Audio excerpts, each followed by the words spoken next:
Good morning student. आप सबका स्वागत है मेरे यूट्यूब चैनल इकोनॉमिक्स बाय मोंट सर में। विद्यार्थियों, चैनल को लाइक शेयर और सब्सक्राइब करते रहें और उन विद्यार्थियों तक भी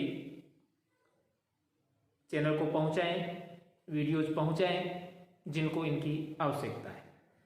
विद्यार्थियों, कल के पार्ट में जो पार्ट नंबर 3 अपन ने लेसन नंबर 12 का बनाया, अलग अलग फॉर्म्स ऑफ मार्केट के अंदर एफ प्रतियोगिता की हम चर्चा कर रहे थे। एकाधिकार की हम चर्चा कर चुके, एफ प्रतियोगिता में एकाधिकारात्मक बाजार की चर्चा भी हम कर चुके। आज हम बात करते हैं इस पार्ट के अंदर अल्पाधिकार।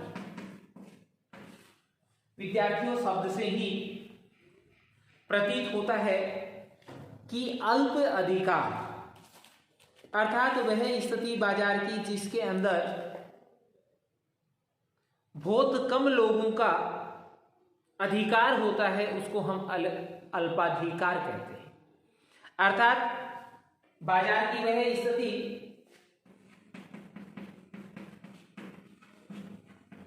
स्थिति जिसमें कुछ फर्में पाई जाती हैं।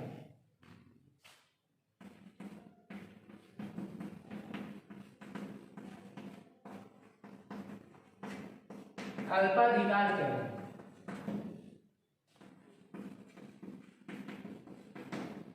अर्थात वह स्थिति बाजार की जिसके अंदर कुछ ही फर्में पाई जाती हैं, उस स्थिति को हम अल्पाधिकार की स्थिति कहते हैं। विद्यार्थियों, अल्पाधिकार है उसके अंदर जो कुछ फर्में मौजूद होती हैं या पाई जाती हैं। हम कुछ इसलिए कहते हैं, जैसे हम एकाधिकारात्मक और पूर्ण प्रतियोगिता में अधिक फर्मों की हम बात कर रहे हैं तो वहां पे फर्मों को काउंट करना संभव थे, अपने लिए शायद संभव भी नहीं हो। ऐसी परिस्थितियां भी वहां पे मौजूद हो सकती है, लेकिन यहाँ पर कुछ चुनिंदा ही फर्में मौजूद होती हैं। जैसे हम ये कहें 5 हो सकती हैं, 7 हो सकती हैं, 10 हो सकती हैं, 20 हो सकती हैं, 50 हो सकती हैं। तो ऐसी स्थिति वाली जो बाजार की कंडीशन होती है, उस बाजार की कंडीशन को हम अल्पाधिकार कहते हैं। जिसमें एग्जांपल अपन ले सकते हैं भारत में, जैसे वाहन उद्योग है, सीमेंट है, स्टील है या एल्यूमिनियम है आदि जितनी भी फर्में हैं वो सारी की सारी फर्में हैं वो अल्पाधिकारी फर्में कहलाएंगे। अर्थात ये कुछ ही फर्में बाजार के अंदर पाई जाती हैं। विद्यार्थियों, यहां पर यदि हम बात करें कि इस बाजार के अंदर जो परिस्थितियां हैं वो किस प्रकार की होती हैं, इन परिस्थितियों का एक जो फर्म होती है वो किस तरीके से सामना करती है, किस तरीके से उनको कंप्लीट करने का वो प्रयास करती है। तो यहां पे हम सबसे पहले बात करें कि वस्तु विभेद की जो स्थिति हमने बात की पीछे, तो वस्तु विभेद में विद्यार्थियों यहां पर दो कंडीशन हो सकती हैं कि या तो अल्पाधिकार की जो स्थिति है वो पूर्ण अल्पाधिकार होगा, या फिर वह स्थिति होगी जिसके अंदर पूर्ण अल्पाधिकार की स्थिति होती है। यदि पूर्ण अल्पाधिकार है तो ऐसी स्थिति में पूर्ण अल्पाधिकार है तो वस्तुएं समरूप होंगी।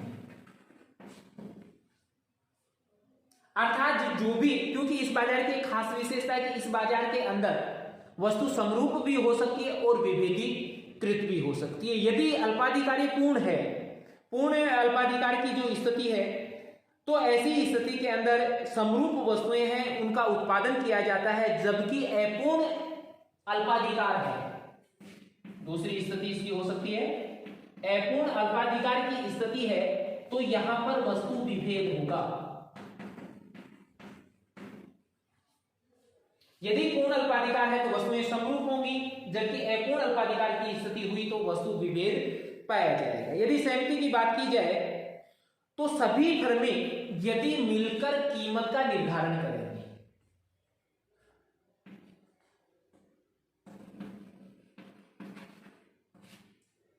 यदि सभी फर्में मिलकर कीमत का निर्धारण करती हैं हर में कीमत का निर्धारण यदि करती है तो ऐसी स्थिति को हम कपट संधि कहते हैं। कपट संधि की स्थिति होती है। जबकि प्रत्येक फर्म या कोई अकेली फर्म है वही अपनी कीमत का निर्धारण करती है या कीमत का निर्धारण करने के लिए किसी भी फर्म से कोई समझौता नहीं करती है, तो ऐसी स्थिति को गैर कपट संधि के रूप में जाना जाता है। तीसरी कंडीशन है प्रवेश करने की स्वतंत्रता। तो प्रवेश करने की जो स्वतंत्रता की यदि हम बात करें तो दो स्थितियां यहां पर भी होंगी, खुला अल्पाधिकार और दूसरी कंडीशन होगी बंद अल्पाधिकार। यदि विद्यार्थियों खुला अल्पाधिकार है तो ऐसी स्थिति में प्रमुख के प्रवेश पर किसी प्रकार का कोई प्रतिबंध नहीं होगा, यानी कोई भी फर्म है वो आ सकती है, कोई प्रतिबंध नहीं।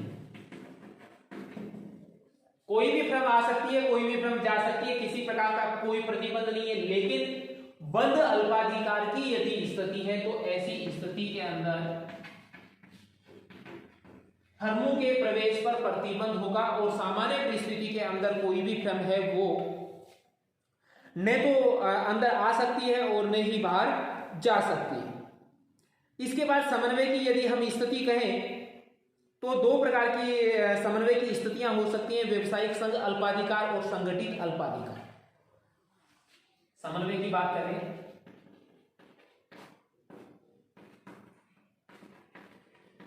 व्यवसायिक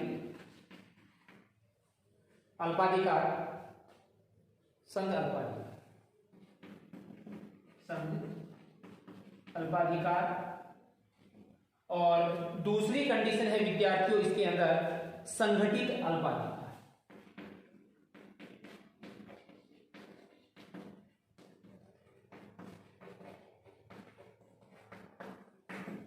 दो परिस्थितियां हैं समन्वय के आधार पर यदि हम बात करें तो व्यवसायिक संघ अल्पाधिकार पाया जाता है और संगठित अल्पाधिकार पाया जाता है। यदि व्यवसायिक संघ अल्पाधिकार की स्थिति होती है तो केंद्रीयकृत व्यवसायिक संघ द्वारा इस वस्तुओं का विक्रय किया जाएगा। केंद्रीयकृत व्यवसायिक संघ द्वारा विक्रय किया जाएगा। और यदि संगठित अल्पाधिकार की स्थिति होती है तो ऐसी स्थिति में फर्में हैं वो कीमतों का निर्धारण करने के लिए स्वयं संगठित होंगी। अर्थात जो भी अल्पाधिकारी जितनी फर्में हैं वो किसी केंद्रीयकृत व्यवसायी या संघ के माध्यम से अपनी वस्तु का उत्पादन न करके अपने उत्पादन और कीमत के लिए स्वयं ही उत्तरदायी होंगी। अर्थात स्वयं फर्में उत्पादन व कीमत का निर्धारण इस अवस्था के अंदर करेंगे। तो दोनों कंडीशन है, यदि व्यवसायिक संघ अल्पाधिकार पाया जाएगा तो ऐसी स्थिति में केंद्रीयकृत जो व्यवसायिक संघ होगा उसके द्वारा विक्रय की नीति बनाई जाएगी या उसके द्वारा विक्रय किया जाएगा। इसके अंदर फर्म का कोई रोल नहीं होगा।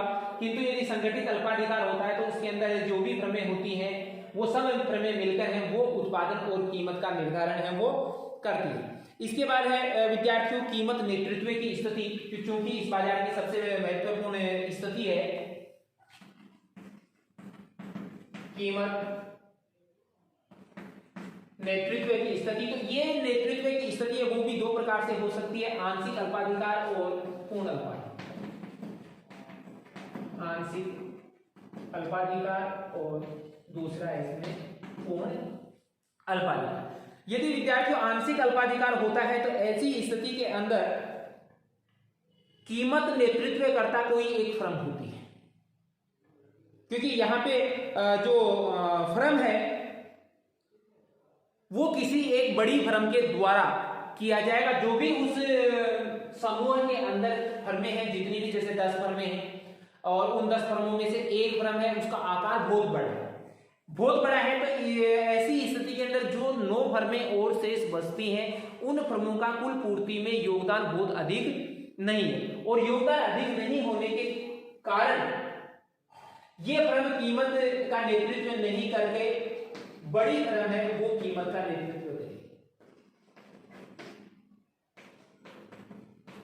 जबकि पूर्ण अल्पाधिकार होता है तो ऐसी स्थिति के अंदर जो सभी फर्में होती हैं वो स्वतंत्र होती हैं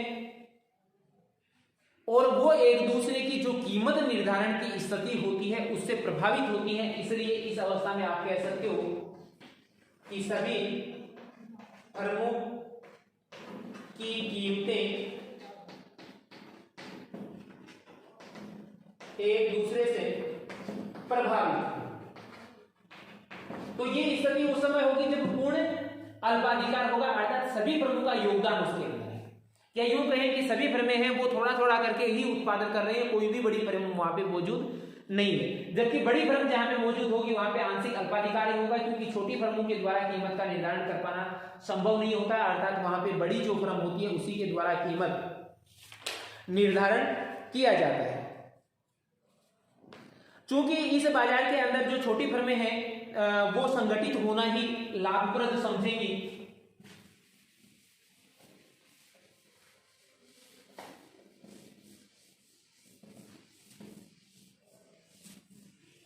क्योंकि यहां पर प्रत्येक फर्म है वो एक दूसरी फर्म से डायरेक्ट लिंक होती है। यदि यहां पर कोई फर्म है वो आपस में लिंक नहीं होती, किसी प्रकार का कोई समझौता नहीं होता, तो ऐसी स्थिति के अंदर फर्में हैं वो एक दूसरे की जो भी नीति है, कीमत निर्धारण की जितनी भी नीतियां हैं उन समस्त नीतियों को वो प्रभावित कर सकने के अंदर सक्षम होती हैं। अर्थात कोई यदि एक फर्म है वो यदि अपनी कीमत को कम करेगी तो दूसरी फर्में भी उसके प्रत्युत्तर में अपनी कीमतों को कम करेंगी, जबकि वो अपनी वस्तु की कीमत को बढ़ाएगी तो ऐसी स्थिति में दूसरी फर्में उसका अनुसरण नहीं करेंगी। तो यही स्थितियां होने की वजह से यहाँ पे जो फर्में होती हैं प्रतिस्पर्धा से मुक्त होने के लिए कि किसी प्रकार की कोई प्रतिस्पर्धा ही बाजार में नहीं रहे, क्योंकि जितनी फर्में होंगी उतनी प्रतिस्पर्धा उनके मध्य होगी, तो उस प्रतिस्पर्धा को रोकने के लिए ये फर्में संगठित होना चाहेंगी और अल्पाधिकार की स्थिति के अंदर ये विलय की स्थिति को पैदा करेंगी। क्योंकि यहाँ पर ये महत्वपूर्ण है कि बहुत अधिक जो निवेश की अवस्था है उसके कारण भी कुछ जो बड़ी फर्में पाई जाती हैं जिनके अंदर निवेश का आकार बहुत बड़ा होता है, तो इनका सामना छोटी फर्मों के द्वारा या कम निवेश वाली फर्मों के द्वारा कर सकना संभव नहीं होता है। इसके बाद विद्यार्थियों हम बात मोटे रूप से करते हैं अल्पाधिकार की कुछ विशेषताओं की, कि अल्पाधिकार की स्थिति में क्या क्या विशेषताएं हैं।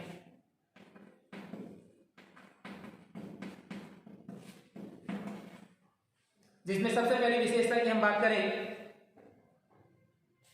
कि यहां पर पारस्परिक जो निर्भरता है वो पाई जाती है,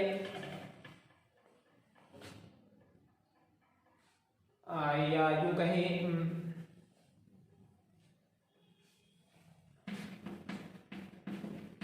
पारस्परिक निर्भरता, अर्थात जितनी भी फर्में यहां पर हैं वो एक दूसरे से डायरेक्ट निर्भर होती है या प्रभावित होती है। यदि कोई भी फर्म किसी भी प्रकार की नीति अपनाती है, चाहे कीमत नियंत्रण की नीति अपनाए, चाहे विक्रय शैली की अपनाए, चाहे उत्पादन की नीति अपनाए, चाहे विज्ञापन की नीति अपनाए, चाहे उत्पादन का प्रकार है उसकी नीति अपनाए, या अन्य सभी नीतियां जो कि उस फर्म के द्वारा निर्धारित की जाती हैं वो दूसरी फर्म की नीति को प्रभावित करती है। अर्थात कोई भी एक फर्म यहां पर स्वतंत्र नहीं रहकर दूसरी फर्म है उसके ऊपर या बाकी की जो फर्में हैं उनके ऊपर निर्भर करती है। नंबर 2 विशेषता की बात करें कि इस बाजार के अंदर प्रतियोगिता जो है वो पाई जाती है और यहां पर प्रत्येक जो अल्प विक्रेता है दूसरे को प्रभावित करने का प्रयास करता है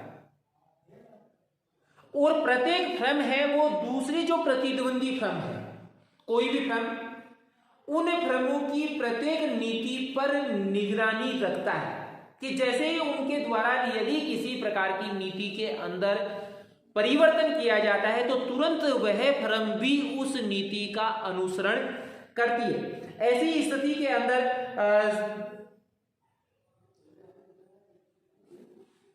दोनों फर्मों के बीच में प्रतियोगिता पैदा हो जाती है, क्योंकि एक फर्म द्वारा जो नीति अनुसरित की जाती है उसका अनुसरण है वो दूसरी फर्म द्वारा तुरंत कर लिया जाता है, जिसके अंदर वास्तविक जिस प्रतियोगिता की हम बात करते हैं तो जो वास्तविक प्रतियोगिता है वो अल्पाधिकार की बाजार के अंदर ही पाई जाती है। तीसरा यह है विज्ञापन।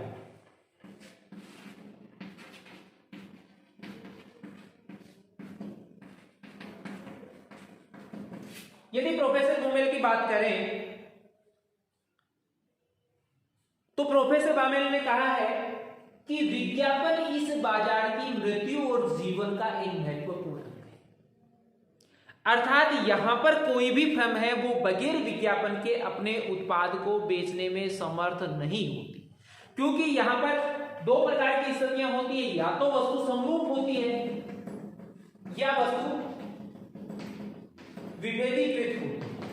लेकिन दोनों ही स्थितियों में अपनी वस्तु को श्रेष्ठ एक विक्रेता को साबित करना होता है या अपनी वस्तु के बारे में संपूर्ण बाजार को या संपूर्ण देश के अंदर जानकारी उपलब्ध करवानी होती है, जिसके लिए यहां पर विज्ञापन करना अनिवार्य है। यदि कोई फर्म, क्योंकि उसका कुल पूर्ति के अंदर भी एक अंश, बहुत बड़ा अंश होता है और वो प्रत्येक फर्म ये चाहती है कि मेरा जो पूर्ति की मात्रा है वो दूसरी फर्म की अपेक्षा बढ़े, तो इसके लिए ये समस्त फर्में हैं वो विज्ञापन का सहारा लेती है। इसके बाद सबसे बड़ी जो इसकी विशेषता है वो कीमत दृढ़ता की। यदि चौथी की बात करें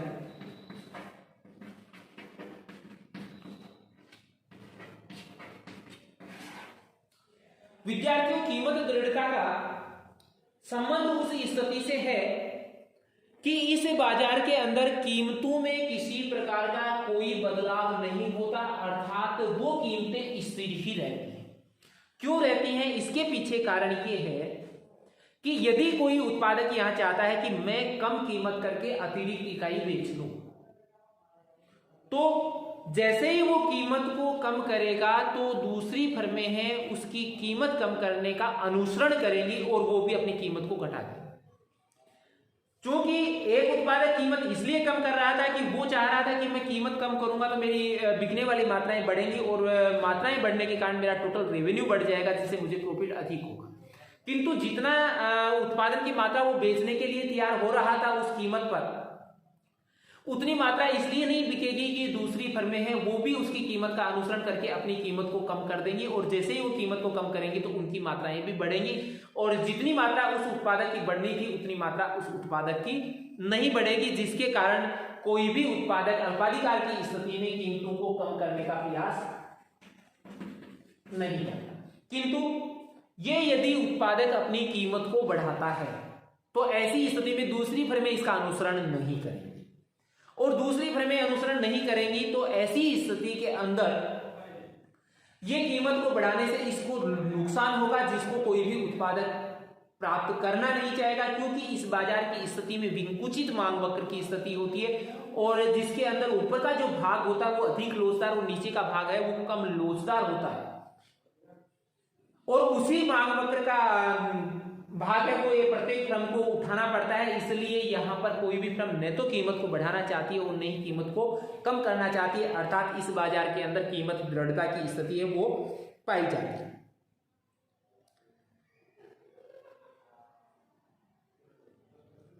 फर्मों के मध्य विरोधी प्रवृत्तियां पाई जाती हैं।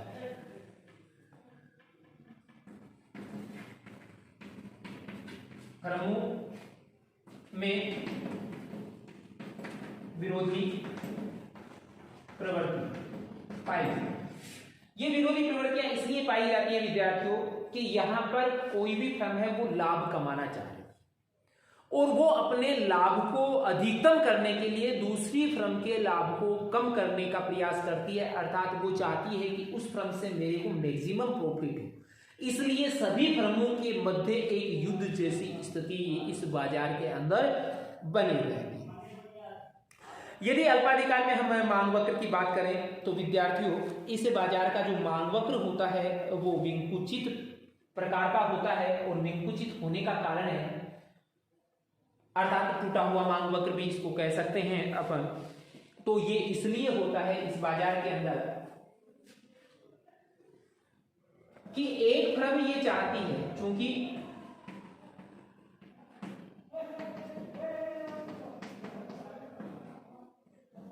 कि उसके सामने उसका जो पर्टिकुलर मांग वक्र है वो ये, या उस फर्म का खुद का जो मांग वक्र की हम बात करें तो डी, इसको स्मॉल लिख रहे हैं अपन, इसकी है। और ये फर्म ये चाहती है, जानती है कि मेरा जो मांग वक्र है डीडी को ये बताता है कि यदि मैं कीमत को कम करूं तो ऐसी स्थिति में मेरी मांग मात्रा है वो बढ़कर OQ से OQ1 हो जाएगी, अर्थात संतुलन E से E1 पर आ जाएगा। क्योंकि इस बाजार के अंदर दूसरी फर्में भी होती हैं और वो एक समूह होता है, और जैसे ही एक फर्म अपनी कीमत को कम करती है तो दूसरी फर्में भी उसके समतुल्य या उससे भी अधिक कीमत को कम करके उसको मुंह तोड़ जवाब देती है। तो ऐसी स्थिति जैसे ही सभी फर्में कीमत को कम कर देती हैं तो ऐसी स्थिति में मांग बढ़ती तो है, लेकिन अब उतनी नहीं बढ़ती जितनी कि ये उत्पादक उसके बारे में सोचता है। वो सोच रहा था कि OQ1 तक उत्पादन की मात्रा को बढ़ा पाऊंगा, लेकिन वास्तव में वो OQ2 के बराबर ही प्राप्त करता है और वो E2 बिंदु पर सामने की अवस्था में होता है। अर्थात यहां जो स्थिति है वो बताती है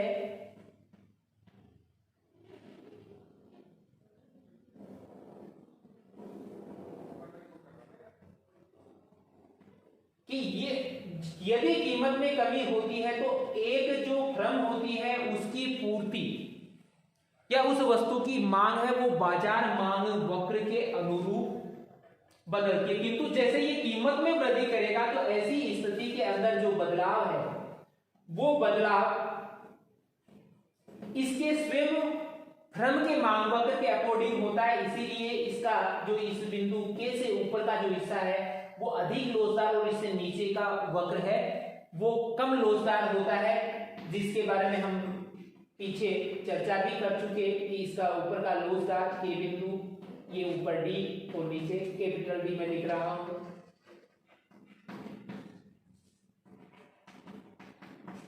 जो कि अपने को बताता है कि यहाँ पे जो के बिंदु है वो इसकी कीमत दृढ़ता की स्थिति को व्यक्त करता है कि कोई भी उत्पादक इस ओपी कीमत से ना तो अधिक कीमत वसूल करता है और ना ही इससे कम कीमत वसूल करता है, क्योंकि अधिक करेगा तो इसका कोई अनुसरण नहीं करेगा, जबकि जैसे ही कम करेगा तो अन्य फर्में इसका अनुसरण करेंगी और ये जितनी मात्रा को की बिक्री को बढ़ाना, अतिरिक्त बिक्री को बढ़ाना चाहता है उतनी बिक्री ने बढ़कर उससे भी कम मात्रा में बढ़ेगी, जिसके कारण इस जो उत्पादक होता है इसको हानि होगी और हानि होगी तो ऐसी स्थिति में वो कीमत को कम करना नहीं चाहेगा, जबकि अतिरिक्त कीमत को ये बढ़ाता है तो दूसरी फर्में इसका अनुसरण नहीं करती। इसलिए इस अवस्था के अंदर बाजार जो मांग है या समूह का जो मांग वक्र है उसके अकॉर्डिंग परिवर्तन नहीं होकर इसके स्वयं के जो मांग वक्र होता है फर्म का पर्टिकुलर जो मांग वक्र होता है उसी के अकॉर्डिंग इसकी मात्रा में चेंज होता है, जिसके कारण मांग वक्र है इसका वो विकुचित आकार का आता है। अर्थात यहाँ पे जो AR कर्व होता है एल अल्पाधिकार की स्थिति के अंदर वो टूटा हुआ मांग वक्र होता है या ऊपर दो भागों में विभक्त मांग वक्र होता है, जिसका ऊपरी भाग जो D से K तक का है वो EP ग्रेटर देन 1 की स्थिति को बताता है, जबकि K से D का स्थिति है वो EP लेस देन 1 की स्थिति को व्यक्त करता है। विद्यार्थियों इसी के साथ बाजार के अन्य रूप वाला लेसन है वो अपना समाप्त हो जाता है और मैं आपसे फिर से बताऊंगा आपको कि जितने भी लेसन आपके को करवा दिए गए हैं ऑनलाइन उन समस्त लेसन का होमवर्क है वो आप समय पे करवा लें। संस्था समय के अंदर आप उसको चेक भी करवा लें। किसी प्रकार की समस्या हो आप स्कूल आ सकते हैं और हमसे पूछ सकते हैं जो भी समस्या है।